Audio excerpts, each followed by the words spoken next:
With the knowledge of Al-Islam, with the knowledge of Ahlul Sunnah, the Muslim can stand on firm ground. He can know where he stands.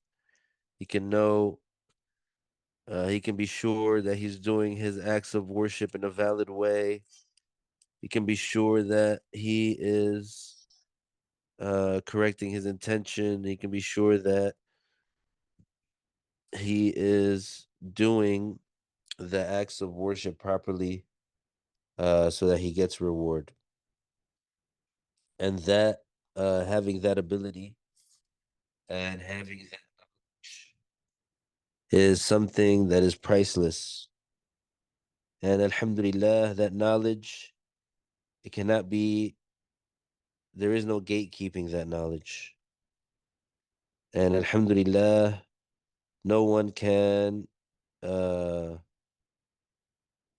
no one can suppress that knowledge. No one can put a gag order on that knowledge. No one can prevent another person from teaching that knowledge. No one has the right to stop someone else from teaching that knowledge. And this is the beauty of Al-Islam, is that whatever Allah Ta'ala judged, that is what we have to go by. And whatever was revealed to the Prophet sallallahu alaihi wasallam, then that's what we have to follow, because that is the the law that was revealed by Allah. So Alhamdulillah, for the Muslim, he submits to that and he obeys that. And then that's how humanity has success. The way that humanity has success is by obeying the laws revealed by the creator of the universe, and by obeying and doing good deeds. The When does trouble and when does bad things happen and when does injustice occur? It occurs when people do not obey Allah. It occurs when people, they choose to follow their own wants and desires, and they put the whims of their nafs first. And that's when injustice happens. That's when bad things happen. So that's why the pious ones, uh they are considered to be strong, because in order to be pious, you have to have that strength to go against yourself, and also to go against the pressure, the external pressure that maybe the person faces from the people around him, from society, to be, to act a certain way or to be a certain way. But if in fact that is wrong, then they can't follow it. Sometimes a person uses their own emotions and their own sadness and their own tears and their own pain and their own misery to try and influence others, and to try and make others do what they want to do. But so sometimes tough decisions have to be made, even if somebody's going to be upset or sad, even though when no injustice is being done, but because it's the right thing to do, because it's the right thing to do, follow what is correct instead of following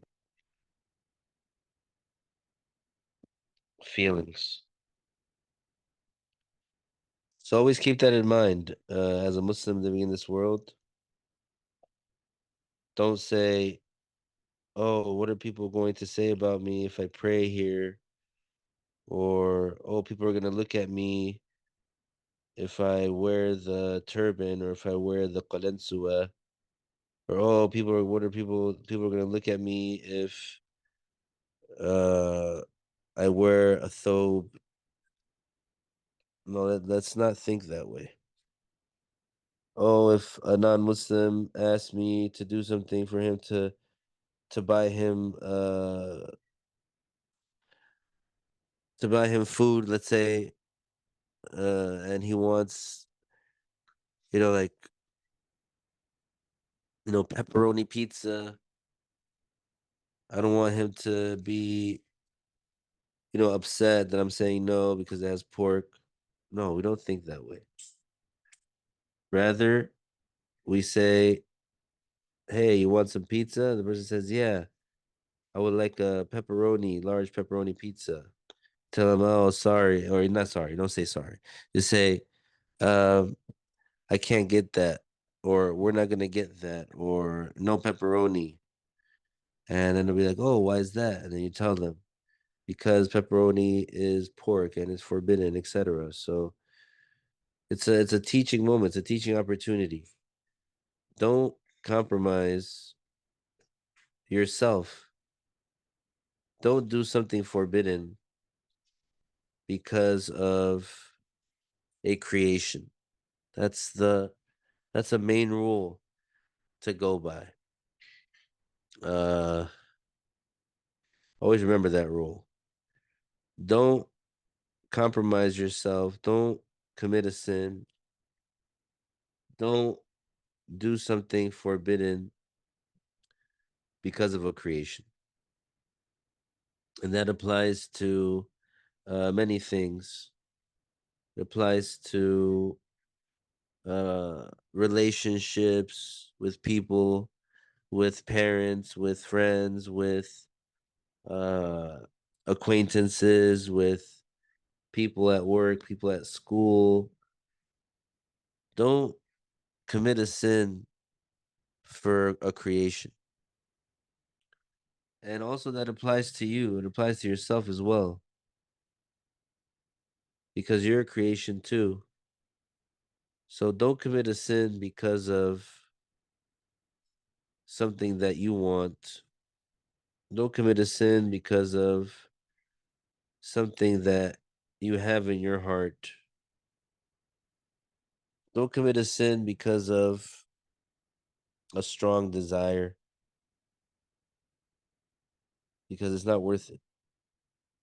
Because even after you commit that sin and get that thing that you want,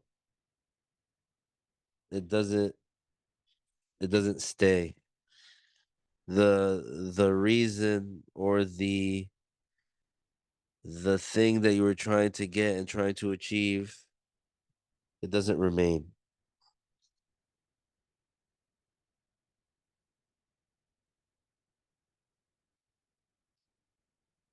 Subhanallah.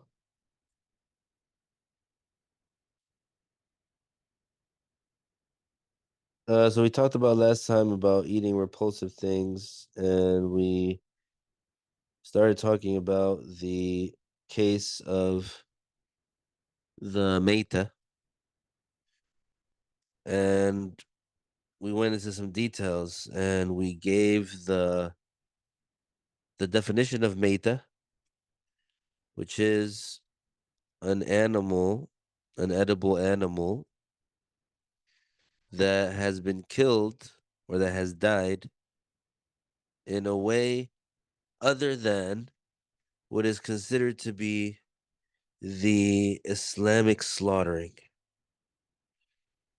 So we mentioned that if an animal, let's say, it fell off of a cliff and then landed and it died, that meat from that animal is considered meita.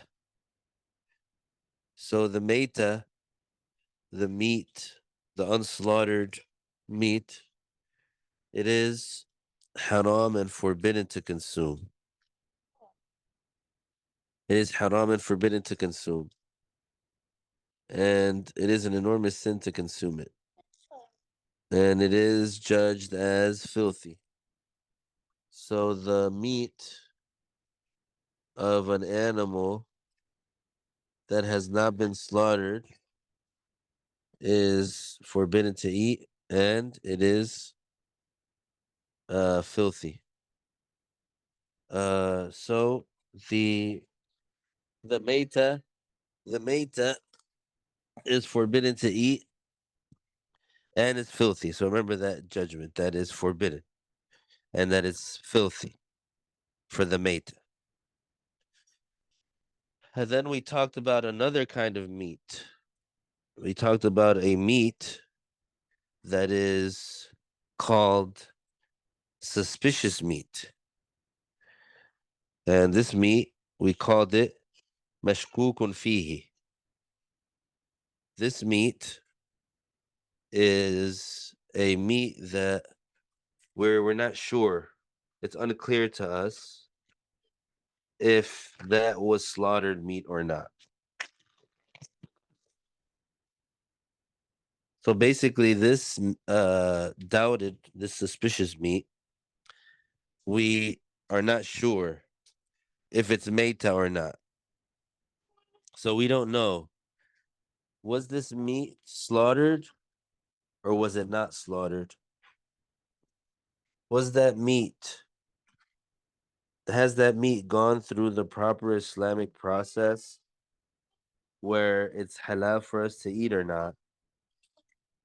So what's the difference between this doubted meat and the meta? The doubted meat is different from the meta in the sense that the doubted meat, the suspicious meat, we don't judge it as filthy.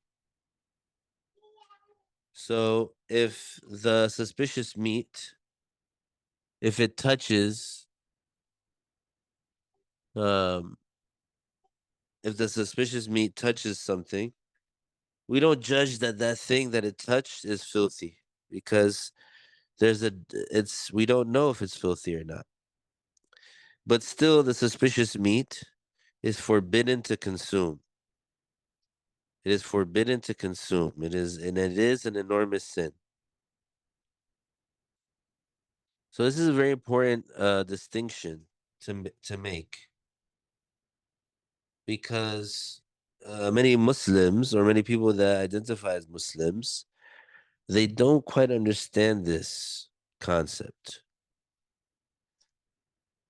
So and the original judgment is that it is forbidden to consume any meat until you are sure that it has been slaughtered.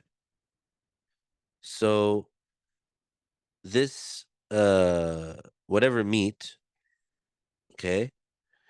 So if it's at somebody's house or if it's at a restaurant or if it's at the supermarket, whatever meat that is, it would be haram to consume until you are sure, until you are certain, until you are 100% sure, without a doubt, not even one speck of a doubt, that that meat has been slaughtered Islamically. So actually, it's a very easy rule, and we said that the Islamic law is strict about meat. The Islamic law is strict about meat in the sense that it makes it so you cannot consume it unless you are sure. So this is the part that many people they are loose with. So the Islamic law is not loose with it. The Islamic law is strict about it. The person who wants to, or the person who he is overcome by the desire of his belly, and he's hungry and he wants that meat, and he's at that restaurant and his mouth is watering and he wants to fill his belly, and at the restaurant there's a sign that says halal. The person is thinking, oh, it says halal, let's go right in, let's dig right in, let's order all the meat. But that's not enough. Just because it says halal, that's not enough. You have to know, you have to be sure that it was slaughtered Islamically. And so that's why it's not enough just to see the sign that says halal. Because guess what? Oftentimes it has happened that you go into a place and it has that sign and it says halal. And so when you investigate and when you ask them, hey, where's this meat from? Is it hand slaughtered or is it machine slaughtered? They say, oh, this is all machine slaughtered. But they have the halal sign outside. And this is something that is a big calamity nowadays. This is something that has been happening for a while, where people, they, instead of doing hand slaughtering, because they claim that it's cheaper, because they claim that uh they can make more money, or for whatever reason, they slaughter or they kill the animal with a machine and they claim that it's halal. So the thing with the machine is, this is the problem with the machine, is that if you just press the button once and then the machine starts cutting and then it keeps on cutting even after you pressed it once, and then let's say the blade keeps moving on its own because of electricity. So whatever was cut after the first one, after the first press of the button, if it's a Muslim who presses the button, or a Christian or a Jew, after that first one, if the machine keeps on going on its own because of electricity, then those animals that were cut, that were killed after the first one, they are not halal. They are mayta.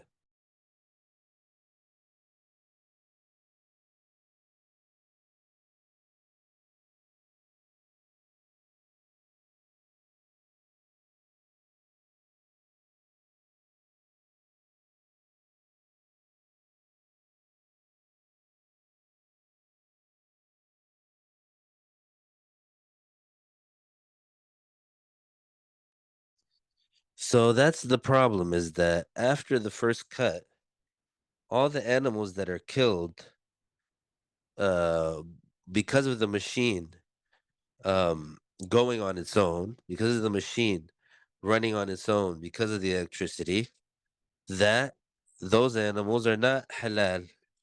Those animals are not considered to be slaughtered Islamically. So they are meta. And so, but that first one, if the Muslim pressed the button for the first one and it was cut, and it was cut Islamically, so that first one is halal. But then it's mixed together with the rest of the ones that were cut because of the machine. And so now we don't know which of those animals was the one that was cut first. So now, since that one got mixed together with all the other ones, so we're sure that there's a bunch of them that are not halal, and we're sure that there's one of them that was halal, but now we don't know which one is which. So this means now that all of it is suspicious or doubted meat. So that's why we can't eat any of it. So this is the problem. This is the issue. Now, in today's class, we're going to talk about how the slaughtering is done and what part needs to be cut, etc., and the way and the method for it to be valid. We're going to get into all of that. But this point here is important to understand why, because that's what makes it forbidden for us to consume the meat that was machine slaughtered. Now, if there was a machine that the way that it works is, let's say that there's 100 blades. Let's let's say that there's 100 blades, and then you press the button once, and then those 100 blades simultaneously they cut they cut the 100 animals with that one press of the button, and the Muslim, he's the one who presses the button. Then those 100 animals that were cut with that one press, those are halal. And so then they remove those 100 animals, and then they take uh, another 100 animals and they put them under the blades, and then they press the button another time. A Muslim presses the button. They press the button another time, and another 100 animals are cut. Those are halal. If there's a machine that does that, that they have someone pressing the button for each cut, even if it were 100 blades simultaneously, but with the one press of the button, the 100 blades they cut. If there was a machine like that, then this is okay. This is fine. That's no problem. But my understanding of the machines is that they just press the button once, and then the machine goes on its own after that. And that is what is invalid. So after the first cut, those other ones would be meita. And so since that first one that was cut is halal and the other ones are meita, and then they're mixed together in a way that you can't know for sure which one is which, then the whole thing, the whole entirety of it, becomes forbidden to eat because it's now suspicious meat, doubtful meat. Is that case clear now before moving on to more details?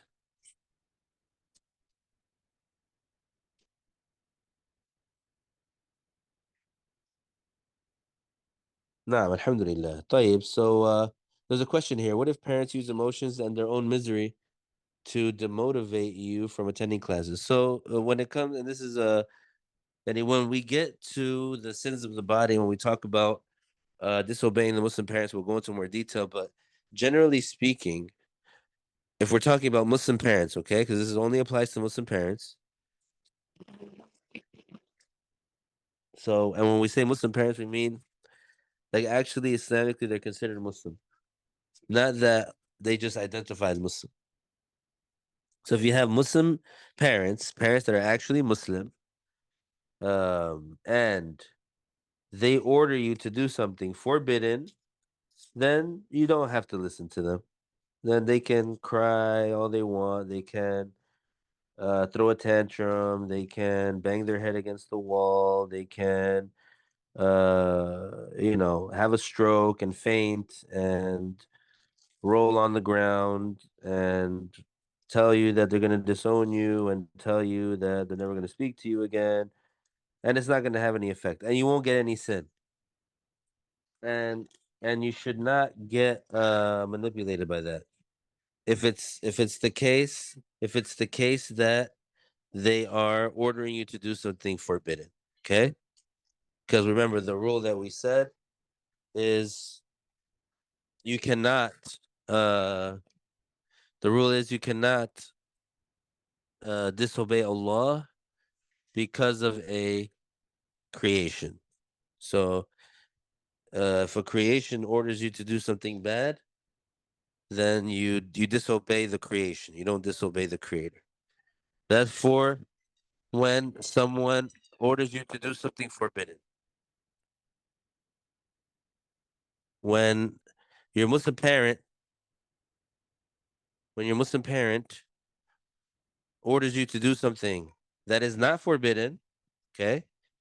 If your Muslim parent orders you to do something that is not forbidden, then in this case, if by not listening to them, they would get severely harmed, like they would have a mental breakdown, or they would have a stroke, or they would have a heart attack, or they would be just have an emotional breakdown. If by you not doing that thing that they told you to do, that is permissible to do, like they say, they told you to wash the dishes, and if you didn't do it, they get severely harmed, then this is sinful for not doing it.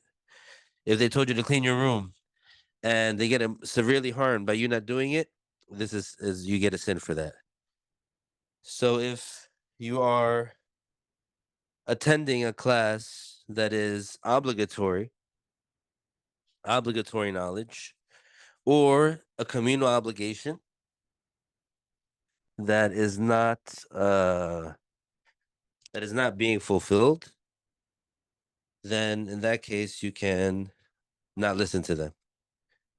But if it's beyond that, if it's outside of that, then in that case, if they would be severely harmed, then you have to listen to them. That's the rule. But other than that, I mean, still, I don't see how. If you mean like going out of the house and stuff like that, yeah, then obviously, you can't obviously go out of the house if your parents don't want you to go, if it's not for obligatory knowledge. Um, but there's so many ways to learn and get classes outside of besides leaving the house. Um, and inshallah, we'll talk about this subject more uh later. Yeah, when we get to that section.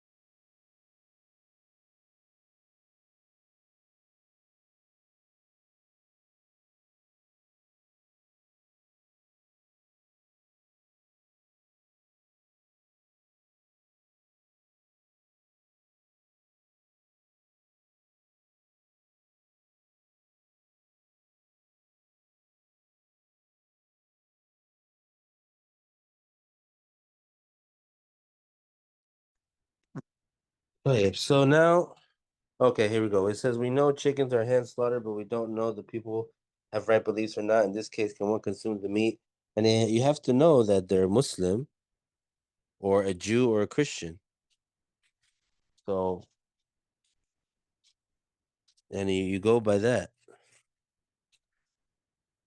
Um, and if the person is apparently a Muslim, you can't judge them as a non-Muslim until they do something that uh, confirms for you that they have come out of Islam. So, yeah, so if they are Muslim, then you can't assume that they have a bad belief. If they are Muslim, then you judge them as Muslim until something happens that shows you that they've come out of Islam. So now, and after that case, after finishing talking about that case, we're going to move on to talking about the case of how the animal is slaughtered. Oh, before that, so I just want to finish that case, which is it all comes down to being sure. Are you when it comes to the meat? So in order for it to be, um, in order for it to be permissible to consume, you have to be sure. And if you have any doubt, then it's not permissible. So what some people say, which is a very misguided thing, some people they say, when you have this situation, they say, just say Bismillah and eat. And this is heavily misguided because it's as if they're saying, if it was haram meat, then by you saying Bismillah, then it'll become halal and then you can eat it. And this is for sure misguided because nothing that is haram becomes halal by you saying Bismillah. So where do they get this idea from? They get it from the hadith of Aisha. So what is that hadith? We're going to mention it right now, which is that Aisha radiallahu anha, she came to the Prophet sallallahu alaihi wasallam and she told him that there were some people that had recently become Muslim, and these people they brought some meat. They slaughtered some meat. These new Muslims, they slaughtered some meat and they brought it for the Prophet sallallahu alaihi wasallam. So Aisha, she was asking the Prophet sallallahu alaihi wasallam. She was just saying to him, there's these new Muslims. They slaughtered meat, but when they slaughtered it, I don't know if they said Bismillah or not. Because obviously it's part of the slaughtering process. It's Sunnah in the Shafi'i school to say Bismillah. So in this case, what happened is that Aisha radiallahu anha, she wasn't sure if those Muslims, when they slaughtered the meat, did they say Bismillah or not. So the Prophet sallallahu alaihi wasallam, he told her, Summullaha antum wa kulu, which means you say Bismillah and eat. So this hadith, it was narrated about the slaughtering of Muslims, of new Muslims, and we know that they're new Muslims because Aisha, she said it in the hadith. She said that they had recently left out blasphemy and they had recently become Muslim. And so the meaning of the hadith is that these meats are halal because they were slaughtered by the hands of Muslims, even though they are new Muslims. And it doesn't harm you that you don't know if they said Bismillah when they slaughtered the meat or not. So the Prophet sallallahu alaihi wasallam, when he said, "You say Bismillah and eat," it means you say Bismillah as a recommendation, not as an obligation. Meaning, when you eat it, you can still eat the meat even if you don't say Bismillah, but it's recommended for you to say Bismillah. So it is not permissible to eat meat that we are not sure if it has been slaughtered or not, just as the scholars of the Islamic law, like Abu Hamid al-Asfarayini and al-Suyuti from the Shafi'is said, and al-Qarafi from the Malikis said, rather, the prohibition of consuming meat that we're not sure if it has been slaughtered or not is by consensus. So if a person they slaughtered 100 chickens and there was one of them that and there was one chicken that was not slaughtered Islamically, and that one chicken became mixed with the rest of them in a way that you can't know which one was the forbidden one, then all of them become forbidden to consume. And we mentioned also that other than meat is not strict. So enzymes are not we're not strict. Is not the religion is not strict about it. And also gelatin. So if we don't know where the enzymes are from, if it came from a slaughtered animal or unslaughtered animal, or if it came from a pig or not, we don't know, we're not sure. It's still permissible to eat it. But religiously, it's better to not eat it. So just because we're not sure if that enzyme or that gelatin is halal or not, just because we're not sure, that doesn't make it haram to eat. But it's better not to eat it. Likewise, ghee, it's permissible to eat it while doubting if anything that is unslaughtered has entered it or not. And for example, if something is written as, let's say, uh, cow gelatin, it's not forbidden to eat it if we're not sure if it was from a slaughtered cow or not. Um, and likewise for skins, if we're not sure, is this the skin of a dead animal, or is it the skin of a pig, or is it skin that was taken from an animal that was slaughtered Islamically? It's not forbidden to wear it or use it. However, if we're sure and we know that it's pig skin, then it's not permissible for us to wear it. So now we're going to talk about the method of slaughtering. Are there any questions before we mention how the slaughter is done? And it's very easy too, subhanAllah. And the Muslim, I think, he should engage in it. He should do it at least a couple times so that he can see how it is.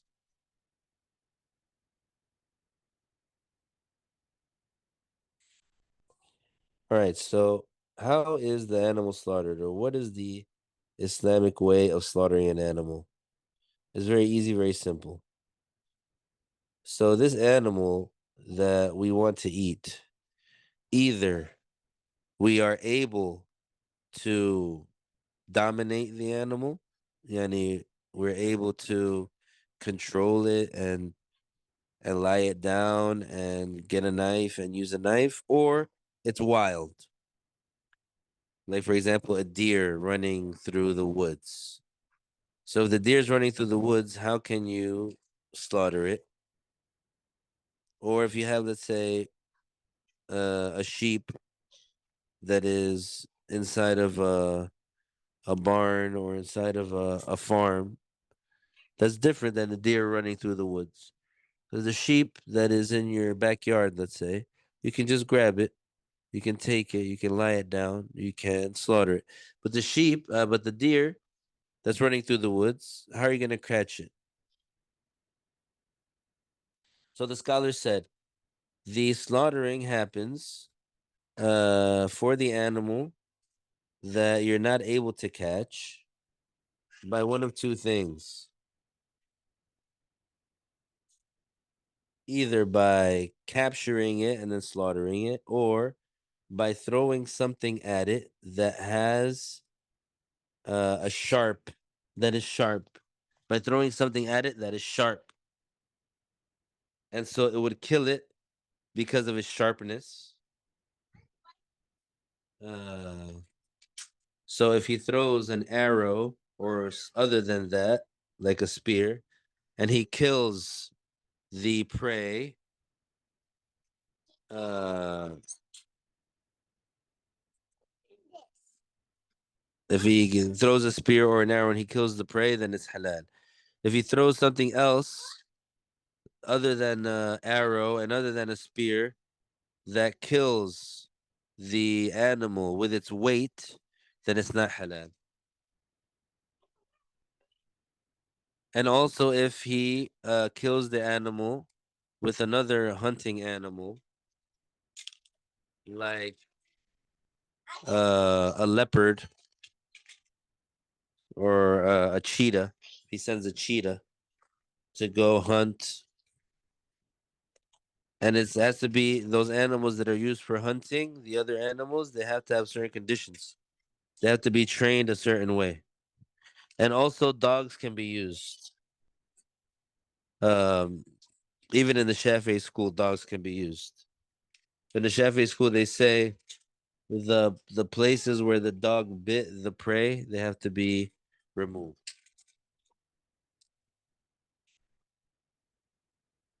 And also certain birds can be used too, like falcons and hawks.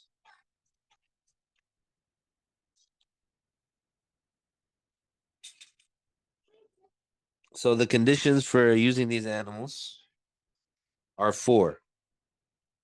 One of them is for that animal to be trained to the extent that if you send that animal to hunt the other animal, it goes.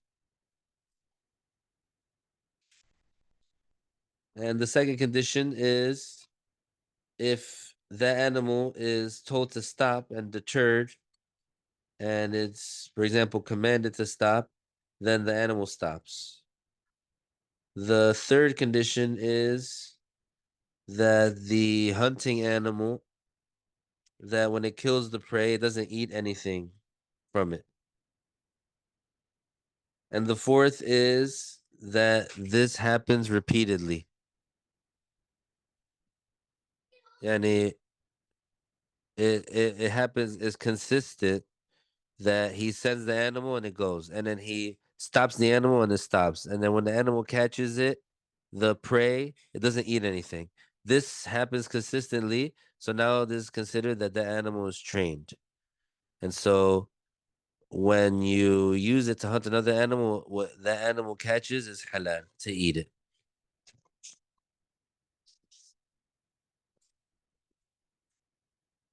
And the reference for the consistency, it goes back to the people who have experience in that, and it doesn't go by a certain number. So if any of those conditions are not found, then it's not permissible to eat what that hunting animal catches, except if that hunting animal, let's say, wounded the other animal, and that other animal that was wounded, you come to it while it still has a stable life, and then you slaughter it, then in that case it's halal.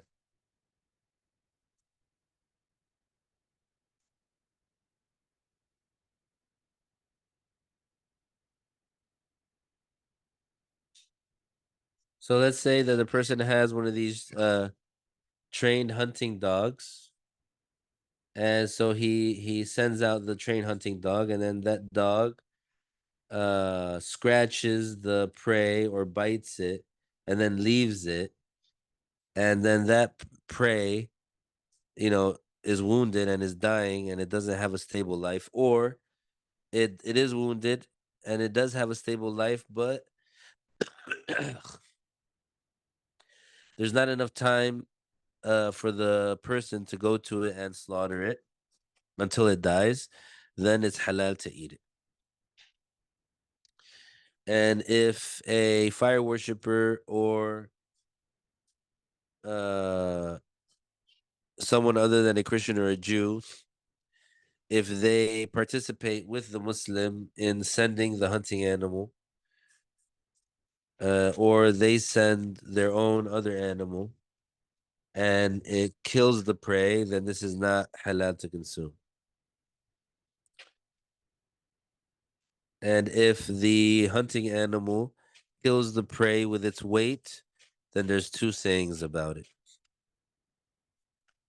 And if the hunting animal was a dog, then the part where the animal bit the prey and where it scratched the animal has to be washed.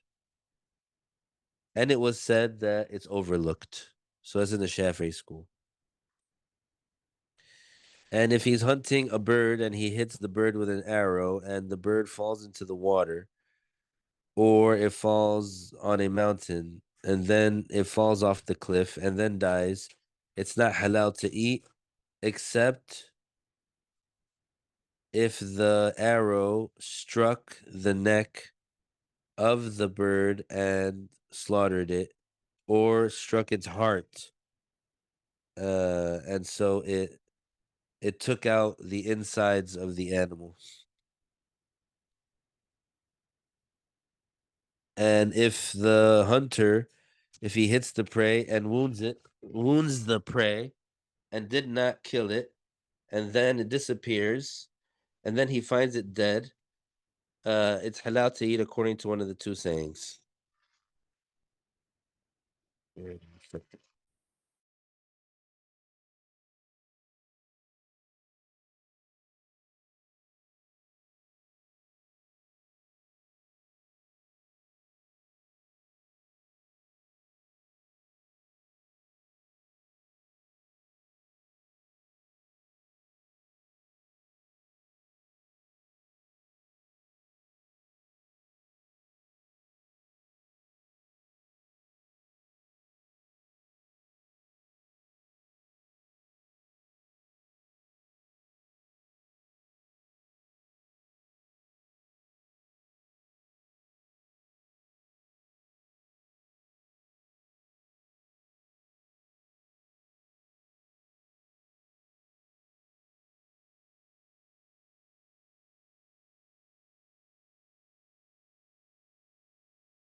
Okay, so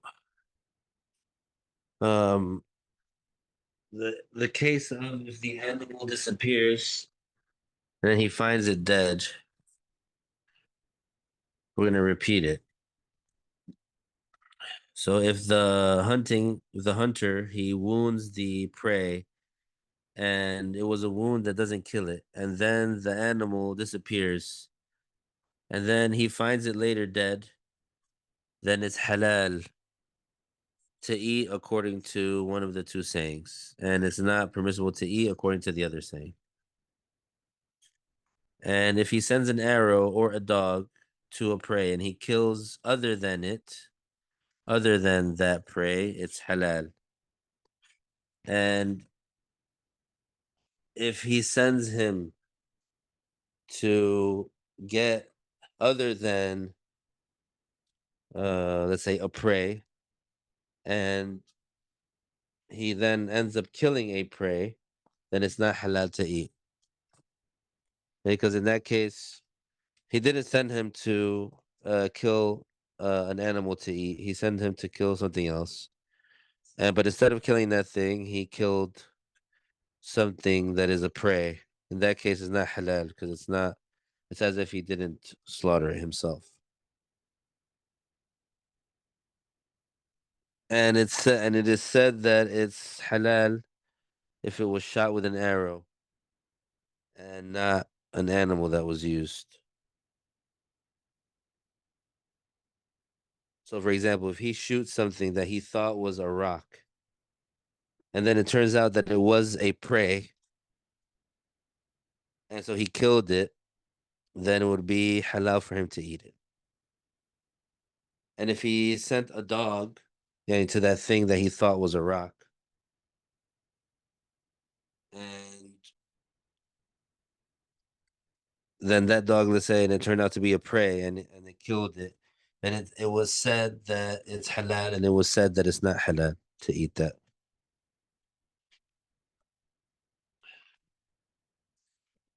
And if the person they take a knife and they, for example, they let's say put it in the ground and so the blade is sticking up. So they stick the handle of a knife into the ground so that the blade is sticking up from the ground. And a a prey falls on the blade and gets slaughtered and dies. And this is not halal, so that would not be halal.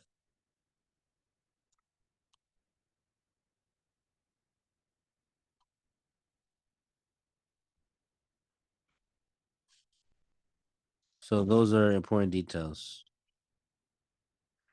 for the killing or the slaughtering of an animal that is not under your control. Now, for the animal that you can control, the animal that is under your control,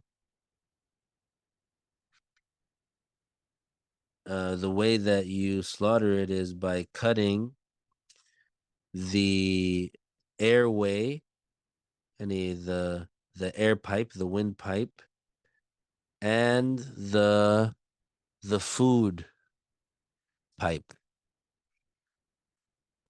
So there's these yeah, as you know, there's one entrance for the air, and then there's another pipe for the food where you swallow. So you have to cut both of those. And the way that the cut is, it has to be with one slicing motion without lifting the blade. Because if they lift the blade, then it becomes halal, it becomes haram. If it becomes haram, if they don't, if the animal does not have a stable life. Um,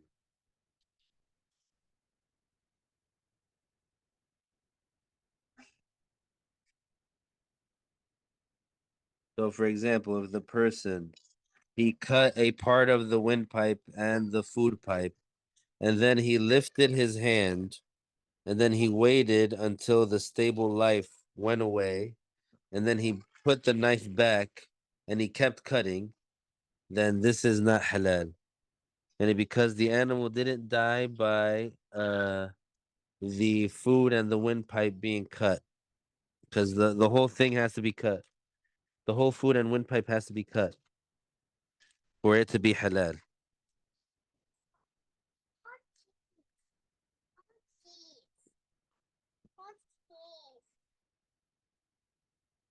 So if he only cuts a part of it, and then the animal still has a stable life, but he waits until the animal doesn't have a stable life, and then he puts the knife back and continues cutting the windpipe and the esophagus, then this would be haram.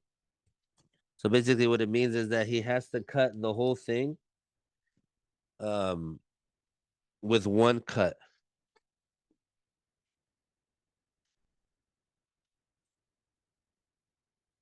Uh,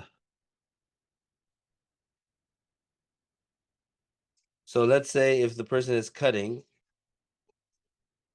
and he lifted up the knife, but um, immediately he put it back. Like for example, he was cutting and the knife fell, but immediately he grabbed it and put it back. Uh, and he cut with it what was left. Then this is halal.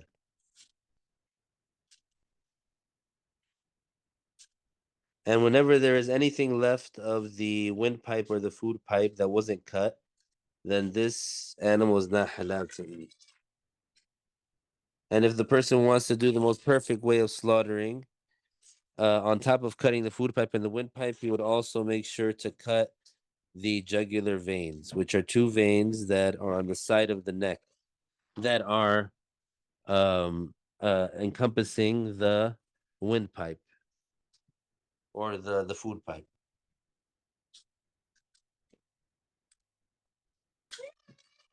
The windpipe is those veins are around the windpipe, are encompassing the windpipe. And it is not sunnah to cut what is behind those two veins. And it is sunnah to make the animal face the qibla and to say Bismillah and to say as-salatu was-salam upon the Prophet when cutting. And Allah Ta'ala knows best. We'll mention some more details. We'll mention some more details about the slaughtering, inshallah, in the next class, next week. Are there any questions about anything?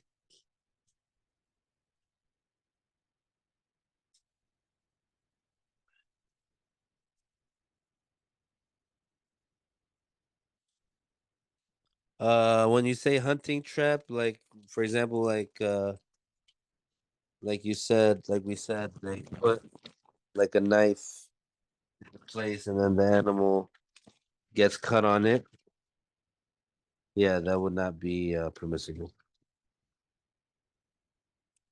But so what a trap could be used for is just to hold the animal there for the time being so that when you get to it, you can slaughter it.